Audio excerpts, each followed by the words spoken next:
billion with a B. Well, the U.S. Census is conducted every 10 years. It counts up all the people in the United States, and it happens to be a very important piece of our political process. About to be conducted in part by ACORN.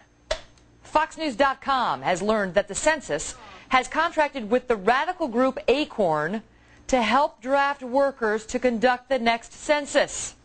That group, ACORN, you may recall, is under investigation in at least a dozen states for voter registration fraud in connection with the presidential election. Should it really be helping conduct the U.S. Census? Joining me now is Jason Chaffetz, a Republican congressman from Utah. Congressman, good morning to you. Good morning.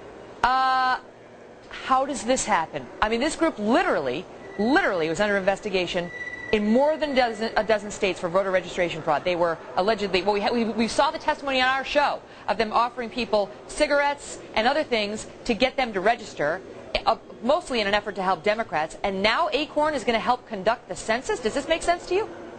Well, this is outrageous. I mean, this is where we have deep, deep concern. I'm on a committee called Oversight and Government Reform, and the subcommittee that deals with the census. Now, this is a group and an organization that has earned a reputation that we all have to be vigilant in making sure does their job, and it's very, very concerning. These are going to be people who step up and go house by house and count people, and yet when they did it with voter registration, it was so fraudulent that it was national headlines. Right, and what happens is if they happen to count more people than actually exist, say, in a Democratic district, then that district, the lines can get redrawn such that it would increase the Democrats' power in Congress, correct? Yeah, the census is so critical because it determines how we're going to apportion out the various congressmen in the congressional districts. It affects how we're going to actually give out different appropriations and whatnot. Right, it affects money. So it's absolutely, how we spend money, how we apportion money to the states, it's absolutely critical. And if there's fraud involved, we got to be right on top of it. There is a pretty severe penalty. They can go to jail for up to 5 years, and I want to make sure we enforce that to the letter. How does the Census Bureau agree to work with a group like this? I mean, it's no mystery that this is controversial, that a lot of Americans, irrespective of their party stripes, don't believe in this group. I mean, you know, one of those cases that they were investigated for fraud in Missouri, the guy was found guilty or pleaded guilty not long ago, and the others, as far as we know, are open and under investigation. How do they contract with a group like ACORN? Well, they put it out there for partnerships. I don't like it. I want to change it. I think it's outrageous.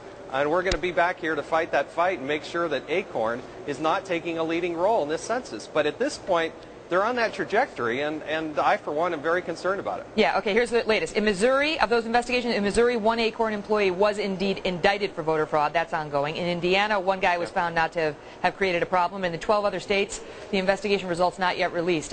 You know, what can be done? If this is going to happen, it's apparently 1.4 million temporary workers need to be recruited. So if we've got 1.4 million, or some portion of that being recruited by ACORN, going door to door and maybe doctoring these numbers, how do you figure it out so that you can impose those penalties you mentioned? Well, we're trying to make sure that the Census Department has some checks and balances, that there's actually a second person that will actually go to that house that isn't involved in that same organization. I want to make sure good men and women across the country step up and participate. I mean, at the end of the day, we need good, honest people to step up and participate in this census, and then use technology to make sure that there's not an overcount. We want to make sure every American is accounted for, but I worry about the ACORN tendency to maybe want to overcount some people, and we got to be vigilant in Congress, too. Congressman Jason Chaffetz, still sleeping on the cot? Absolutely. I love it. He's sleeping on his cot in his U.S. Congress office to save money. Good for you. We had you on a while back about that. Love it. All the best to you, sir. Thank you.